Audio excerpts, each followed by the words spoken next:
가 근본적으로 쉽게 해결될 수밖에 없는 물류, 보험, 금융 이런 것들은 먼저 블록에 기록되고 그 블록체인에 기록된 것들을 우리가 가져다가 그대로 이용할 수 있고 이렇게 이제 기대를 하죠. 그래서 오라클 이슈가 없다고 보여지는 그나마 없기가 쉬운 왜냐하면 물류는 지금 내가 받았으면 당연히 전달한 분은 지금 전달했다고 몇 월 며칠 날 전달했다고 체크를 해야 되고요. 그 다음에 받은 분은 내가 받았다고 사인해줘야 물건을 받죠. 그러면 실제로 그 물건이 제대로 전달됐다라고 하는 게 바뀔 가능성이 작지 않습니까? 그렇죠.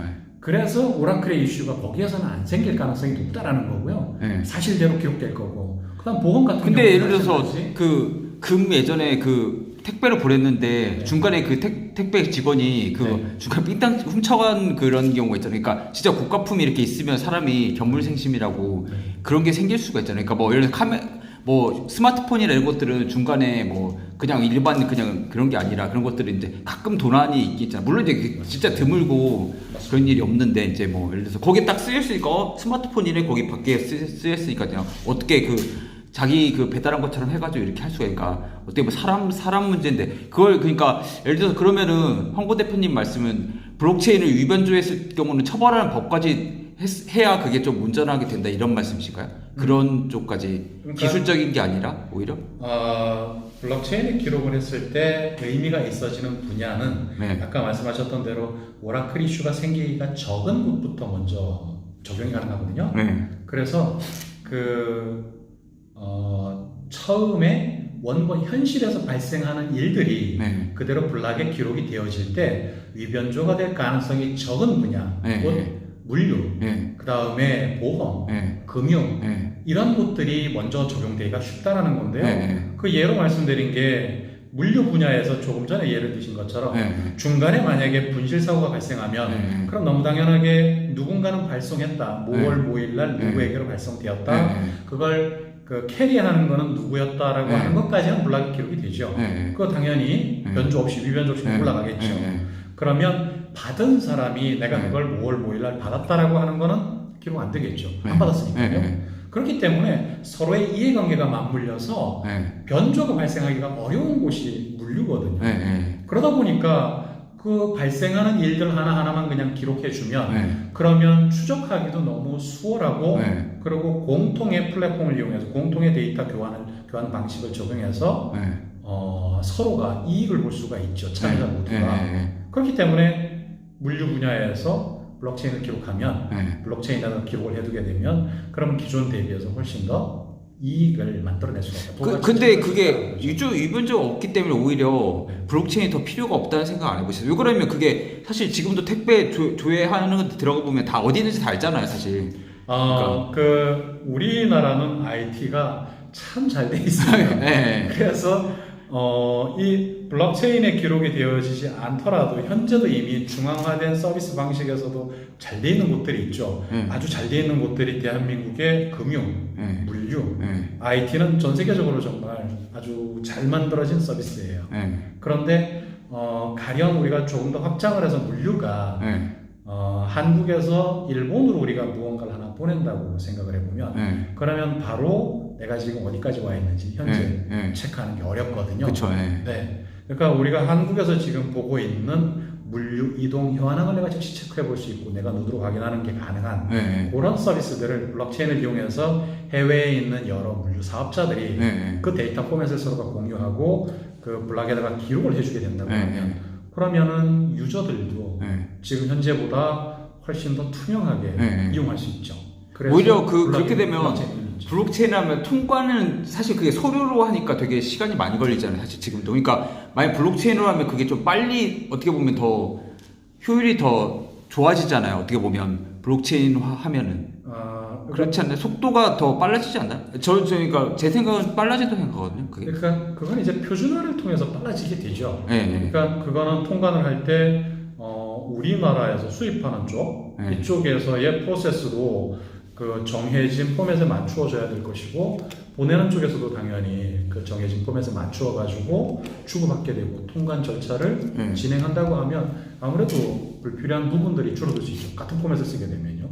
그러니까 어떻게 보면 블록체인 서류를 없애는 게 중요해요. 예를 들어서 보험도 우리가 보험 들어서 병원에서 막 진단서 떼우고 이 자체가 사실 분실도 있고 중간에 서류 위변조도 있고 그런 것들이 있으니까 어떻게 보면 진짜 페이퍼가 없는 세상? 약간 어떻게 보면 그리고 막 주민등록 등본 떼고 이게 되게 귀찮잖아요. 막 그런 뭐죠? 인감증명 떼고 요즘엔 막 그런 것도 사실 그런 것들 자체가 어떻게 보면 저는 그러니까 그런 것들은 없애줄 수가 있다는 말씀이지 거의 그럼 블록체인화하면 거의 그렇게 생각하시나요? 그러면 그래서 가능하죠. 네. 가능하죠. 그런데 네.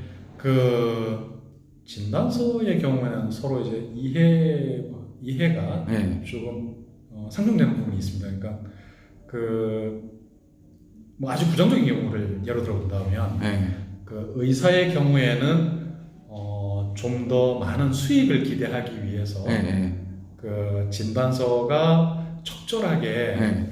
본인의 어떤 의료 지식과 본인의 양심에 맞추어서 제대로 그 진단서를 쓰기보다 네. 만약에 얼마간의 수익이 생긴다고 네. 하면 네. 그 진단서의 내용을 조금 바꾸어도 네. 가능하겠죠. 발생할 수 있겠죠. 네. 그러니까 그런 경우 그게 바로 이제 오라클의 이슈죠. 처음에 현실에 있는 문제가 네. 적절하게 있는 그대로 블록에 기록될 수 있는가 네. 그런 것 때문에 서로 이제 이해가 상충하기 때문에 네. 그럴 때는 블록체인이 적용되는 게 쉽지 않은 부분이 될 것이고요. 아까 말씀하셨던 ID 관련된 것들, 증명서 관련된 것들은 그런 것들은 과거에 있었던 일정한 내용들을 그대로 종이의 형태로 우리가 발급받기 위해서 특정 장소를 가거나 아니면 특정한 기기 앞에서 인쇄를 해야 되죠. 해야 되죠. 근데 그런 것들은 아이디만 증명해 줄 수 있고 아이디를 변조하지 못하게만 하게 된다면 그러면 조금 더 쉽게 이용할 수 있겠죠. 네. 그런 분야들은 아무래도 좀 더 수월할 거고요. 네.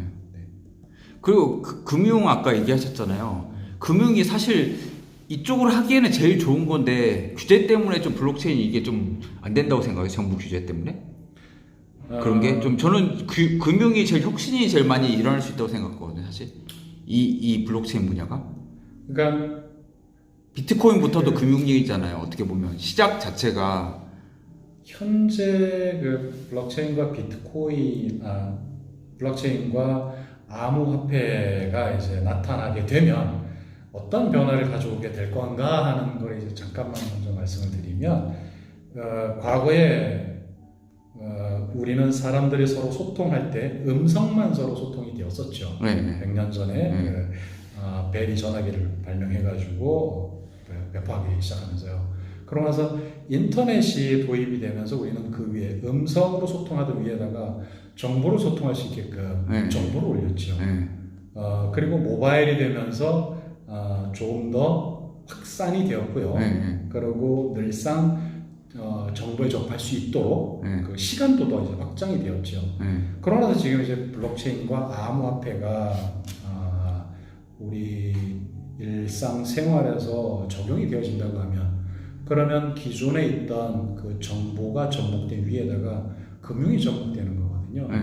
그 이야기는 현재 있는 금융의 어떤 활동들이 상당 부분 블록체인으로 암호화폐 쪽으로 당연히 넘어오는 것이 맞고 기존의 개인이나 기업의 활동들도 금융이 접목되어서 조금 더 바뀔 거다라고 하는 것은 예상해 볼 수 있습니다.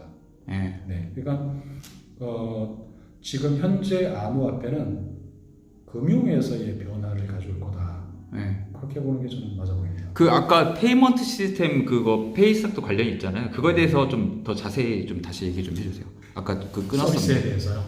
페이스학이라든지 아니면 이제 어느 방향으로 갈 것이다. 미래가 약간 그냥 통찰 같은 거 뭐 내가 보기에는 좀 이렇게 바뀌겠다. 뭐 유채처럼 이렇게 QR 코드를 한다든지 뭐 이렇게 좀 우리나라도 좀 변화가 필요하잖아요. 사실 그래서. 네, 맞습니다. 그 화폐 변천은 수월하게 금방 발생하지는 않습니다. 그러니까 과거 우리가 앞에 미래를 예상하기 좀 어려울 때 과거를 돌아보는 게 좀 더 수월한데요. 그 과거를 돌아보더라도 화폐가 어느 날 갑자기 어떤 사회에 확 접목되는 경우는 이 중국처럼 특정한 어떤 환경이 조성되어 있을 때 이럴 때를 제외하고는 쉽지 않은 일이었었어요. 우리나라만 우리 한반도만 하더라도 이 화폐가 제대로 정착되게 된 건 우리 조선 숙종 때죠. 그때 우리 광화문 앞에 있는 그 육조거리에서 관납하는 관납하는 그 상인들은 전부 다 우리 뭔가 이 화폐를 반드시 사용하게끔 강제했었거든요. 상평통보가 있었죠. 예, 맞습니다. 그걸 그 화폐 사용을 강제하고 그들이 물건을 사기 위해서 지불을 할 때도 그 화폐로 지불을 하게끔 강제를 했었어요. 그렇게 해서 아주 힘들여가지고 화폐 사용을 조장을 해 주었었는데요. 지금 현재도 보면 우리가 대한민국에서 신용카드를 많이 쓰고는 있지만 여전히 우리가 현금이 편리하죠. 굳이 내가 신용카드를 받기 위해서 은행 가가지고 또는 신용카드사 가서 내가 필요한 서류들을 준비해서 갖다 주지 않고도 현금은 그냥 즉시 지불하면 되니까요. 아주 편한 좋은 결제 수단이죠.